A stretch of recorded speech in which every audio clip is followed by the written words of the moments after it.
Hey everyone, welcome back to the channel. I just got home from work and I had a little bit of time, so I figured I'd put together this video for you all talking about something that I'm implementing in my training right now, but I think it's probably not a good idea for most cases for most of you.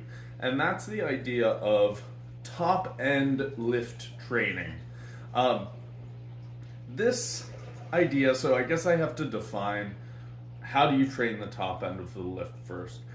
That would be any shortened range of motion lifting where you are only going through the final end range of motion of a given lift. So a great example would be a board press where you're only bringing it down part of the way and then bringing it back up. A pin press at the very top. A squat pin press where you are only going part of the way down and then back up. Rack pulls are another example on deadlifts. All of those would be defined as like top end training, and oftentimes you see these variations touted on social media as a way to overload your lifts and get heavier weights in your hands and on your back. Now, in my experience, yes, you get to hold those heavier weights, but for reasons I'm about to outline, it ends up being pretty darn useless. So I do want to say right up front that there are scenarios, as you can see, you're probably watching the video that this is overlaid on. I'm using a shortened range of motion, top end range of motion training for my bench press right now. So why the heck would I be doing this if I'm saying maybe it's not the best idea for you? Here's what it is. So for optimal training, right, and muscle building, it has been found that most muscle building, muscle breakdown,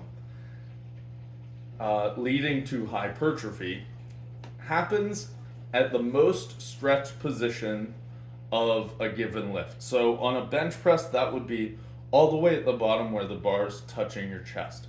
On a squat, that would be all the way at the bottom where your quads are fully stretched out, your hamstrings are fully stretched out, etc. A pull-up would be where you're completely stretched out, hanging from the bar. Those are the parts of the range of motion that lead to the most muscle growth. So when you're talking from a hypertrophy standpoint, those are the areas that you're most interested in staying in. Obviously, if you're doing top end training, you're omitting those ranges of motion. So that is one downside. And you may say, but hey, wait, we're not doing this to add muscle size or anything like that. We are doing this to get stronger. And at that point, I would say to you, let's think about where you tend to be weakest on a given lift. And just like how those very stretched positions of the muscles tend to be the points where the most muscular damage happens, leading to more hypertrophy, those are also the areas where the muscles are more disadvantaged. So it's harder to get through those points of the lift. So if you are training just the top end, and that brings me back around to the idea that yes, you can overload these movements. To me, the analogy that I would give, it's like if I had a video game, and to beat the entire game, there were 10 levels, and they have varying ranges of hardness, difficulty, and I have to beat them in the order of 1 through 10, right? I can't skip around and do 1 and then 6 and then 7, right? So that's the idea of a lift, right? Level 1's right off the chest, level 2's a little further, 3, 4, 5, 6, 7, so on and so forth. If you are training just the top end, that is like practicing level 7 over and over and over again and getting really, really good at said video game from level 7 on. And you're like, I can crush that. I'm so good at level 7. But level 3 is the hardest level in the game, and you never practice it. So yes, you can crush level 7 on, but if you can't get past level 3, then you're never going to complete the game, let alone with higher levels of, say, speed in the video game, right? Whatever it may be. That applies to lifting. If you can't get past level 3 at a certain point right off your chest on the bench, then you could press 1,000,000 pounds from that 3 board or the shortened range of motion, and it doesn't matter because you'll never get there off of the chest. So ultimately, I think most top end exercises end up just being ego lifts, to be quite blunt about it, because they lead to very little comparatively muscle hypertrophy, and then also you're training an area that you're already mechanically advantaged at.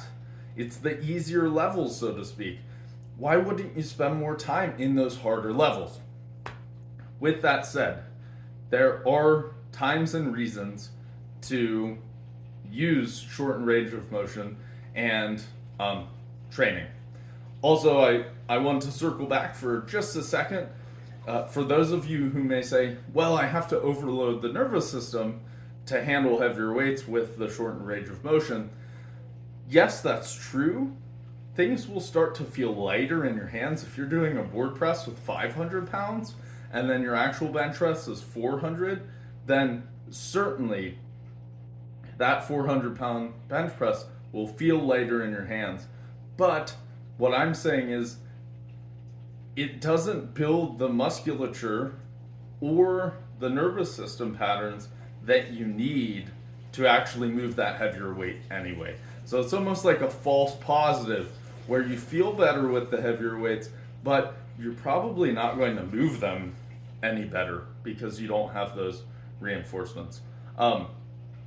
Also, a tangent, like normally you get in bad habits with those upper range movements because you can have different form through those than a regular lift and therefore lift more weight. It just is what it is. Now, on to the positives of shortened range of motions. You can see me in this training right now utilizing it for one of these positives, and that is working around injury.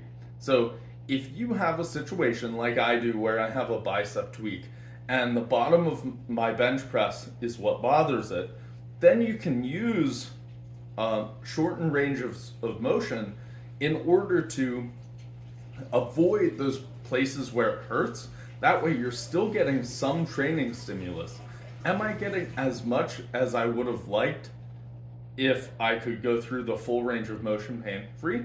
Of course not, but it's better than me just saying, oh, it hurts when I touch my chest, I'll just not bench anymore, and taking the weeks off. It's still giving me some stimulus, and some is better than nothing as long as you're avoiding pain. So that's the number one thing. If you have pain in a certain range of motion, then you can utilize these different ranges in order to work around that pain. And then as soon as it's gone, trust me, watch my training, as soon as this pain in my bicep is healed, I will go back to full range of motion, right? I will not stick in the shortened ranges any longer than I have to because I know they're not optimal.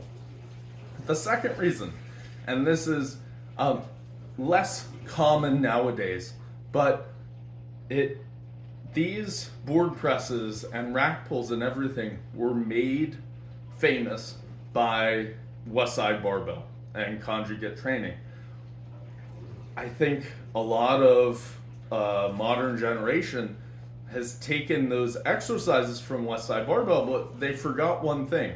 Westside Barbell competes equipped. And equipment, meaning a bench shirt, a deadlift suit, a squat suit, all of that, it helps at the bottom of the lift and it helps the least amount at the top. So what that does is it flips the script on the mechanical advantage scenario that I detailed in the beginning, and all of a sudden That top end range is what you need to train because the shirt and the suit will help you. It's not lifting it for you, mind you, but it will help you through those lower end ranges of motion. So if you are an equipped lifter, hitting that top end is going to be way, way more important for you in terms of your sport and your technique with the equipment. So hopefully that makes sense to you all. Hopefully it gives you another perspective as far as how to utilize these exercises and maybe how you may be overutilizing them. Please comment down below. I am curious what you all think of, things like board presses, pin squats, rack pulls, all of those, block pulls for deadlifts. Do you utilize those in your training? Do you agree with my points or are you against them? Always looking to hear from you all. I appreciate you watching as always. Leave a like and subscribe, and until next time, happy lifting.